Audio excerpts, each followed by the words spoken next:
بسم اللہ الرحمن الرحیم نحمدہ ونصلی علی رسولہ الکریم اما بعد آقا دو جہاں صلی اللہ علیہ وسلم کی مبارک سنتوں میں سے نماز کی سنتوں کا بیان چل رہا ہے۔ شروع میں قیام کی، رکوع کی اور سجود کی سنتیں عرض کر چکا ہوں۔ آج سجود کے بعد درمیانی قاعدہ اور تیسری چوتھی رکعت اور آخری قاعدہ اور سلام کی سنتیں عرض کرنی ہے۔ جب ہم سجدے میں جاتے ہیں تو سجدے میں نے بتایا تھا کہ مردوں کے لیے یہ حکم ہے کہ اس طرح سے سجدہ ہو کہ اس کونیاں پیڑ سے جدا ہوں اور یوں ہاتھ کھڑے ہوں اور بیچ میں فاصلہ ہونا چاہیے، لیکن عورتوں میں سجدہ اس طرح سے ہونا سنت ہے کہ زمین سے چپک کر کے سجدہ کریں۔ عورتوں اور مردوں کے سجدے میں فرق ہے، رکوع میں بھی فرق ہے۔ اور اسی طرح سے جب سجود کے بعد درمیانی قاعدے میں بیٹھتے ہیں تو بیٹھنے میں بھی مردوں اور عورتوں کے بیٹھنے میں فرق ہے۔ مردوں کے لیے حکم یہ ہے کہ سیدھے پاؤں کو کھڑا کر کے الٹے پاؤں کو سیدھی طرف پھیلا کر کے اس کے اوپر بیٹھا جائے اور ہاتھوں کی انگلیاں گھٹنے کے اوپر، گھٹنے سے پیچھے ہونی چاہیے۔ اور عورتوں کے لیے حکم یہ ہے کہ دونوں پاؤں کو، دائیں اور بائیں دونوں پاؤں کو سیدھی طرف یعنی دائیں طرف پھیلا کر کے ایسے پھیلا کر کے اور الٹی سرین کو زمین کے ساتھ ٹیک کر کے بیٹھنا چاہیے، یہ سنت ہے۔ اور اتحیات جب پڑھیں تو اتحیات میں جب اشہد ان لا الہ الا اللہ پہ پہنچے، اشہد ان لا الہ، تو اس وقت شہادت کی انگلی کو اٹھانا، لیکن اس ہاتھ کے رکھنے کا طریقہ یہ ہے کہ یہ چھوٹی انگلی اور اس کے ساتھ برابر والی انگلی یہ انگوٹھے کے ساتھ یہ جو نرم جگہ ہے اس پر رکھی جائے اور درمیانی انگلی اور انگوٹھے کے ساتھ یوں ہلکا بنایا جائے ایسے، اور شہادت کی انگلی ایسے رکھ کر کے اور پھر ایسے اشہد ان لا الہ الا اللہ، الا اللہ جب کہیں تو پھر نیچے کریں، اشہد ان لا الہ الا اللہ واشہد ان محمدا عبدہ ورسولہ۔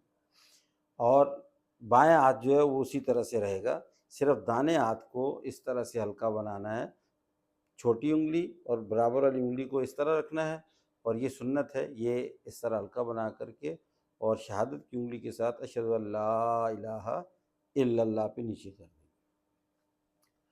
اور اس کے بعد اگر تیسری رکعت پڑھنی ہے یا چوتھی تیسری، تو اس کے لیے اتحیات پڑھنے کے بعد اللہ اکبر کر کے سیدھا کھڑے ہو جائیں گے، یہ سنت ہے۔ اتحیات کے بعد آگے نہیں پڑھیں گے۔ اور پھر تیسری رکعت میں اور چوتھی رکعت میں اگر فرض نماز ہے تو صرف سورۃ فاتحہ پڑھی جائے گی، سنت ہے، ساتھ میں سورت نہیں ملائی جائے گی۔ اور اگر فرض نماز نہیں ہے بلکہ سنت ہیں، واجب ہیں، یا سنت مؤکدہ ہیں، غیر مؤکدہ ہیں، یا نفل نماز ہے، تو اس صورت میں سورت بھی ساتھ ملائی جائے گی، سورۃ فاتحہ کے ساتھ کوئی سورت بھی ملائی جائے گی۔ اگر تیسری فرض نماز پڑھ رہے ہیں تو سورت نہیں ملائی جائے گی، اور اگر فرض نماز نہیں ہے تو پھر سورت بھی ملائی جائے گی۔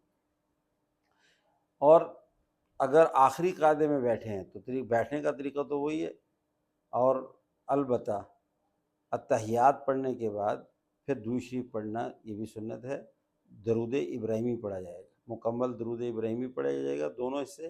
اور اس کے بعد پھر سنت یہ ہے کہ قرآن پاک میں سے یا حدیث پاک میں سے کوئی بھی مسنون دعا یا قرآنی دعا یاد ہے وہ پڑھ سکتے ہیں۔ عمومی طور پہ ہمارے ہاں ربنا آتنا فی الدنیا حسنہ پڑھی جاتی ہے، لیکن کوئی بھی دعا جو مسنون دعا ہو یا قرآن میں موجود ہو، قرآنی دعا ہو، کوئی بھی دعا پڑھ سکتے ہیں، اور ایک سے زائد بھی دعائیں پڑھ سکتے ہیں۔ اور وہ قبولیت کا وقت ہوتا ہے، ایک دعا کے بجائے 2 دعائیں پڑھ لیں، 3 پڑھ لیں، یہ سنت ہے۔ بہرحال ایک دعا تو لازمی پڑھنی چاہیے۔ اس کے بعد پھر جب سلام پھیرا جائے تو دونوں طرف چہرے کا پھیرنا یہ سنت ہے۔ جب کہیں السلام علیکم ورحمۃ اللہ تو نگاہ جو ہے وہ کندھے پر ہو اور کندھے سے پھر اس طرف ہو، اور نیت یہ کی جائے کہ کندھے کی طرف جو فرشتے ہیں اور جو لوگ اس طرف میرے دائیں طرف ہیں سب پر اللہ کی سلامتی ہو۔ اور پھر دوسری طرف جب السلام علیکم ورحمۃ اللہ کہیں تو اس طرف بھی یہی نیت ہو کہ جو میری اس طرف فرشتے ہیں اور جتنے لوگ ہیں سب پر اللہ کی سلامتی ہو۔ تو یہ مکمل نماز کی سنتیں ہیں جو میں نے عرض کی ہیں۔ اس کے بعد انشاءاللہ نماز کے بعد کی سنتیں عرض کریں گے۔ اللہ تعالی ہمیں سنتوں پر عمل کی توفیق عطا فرمائے۔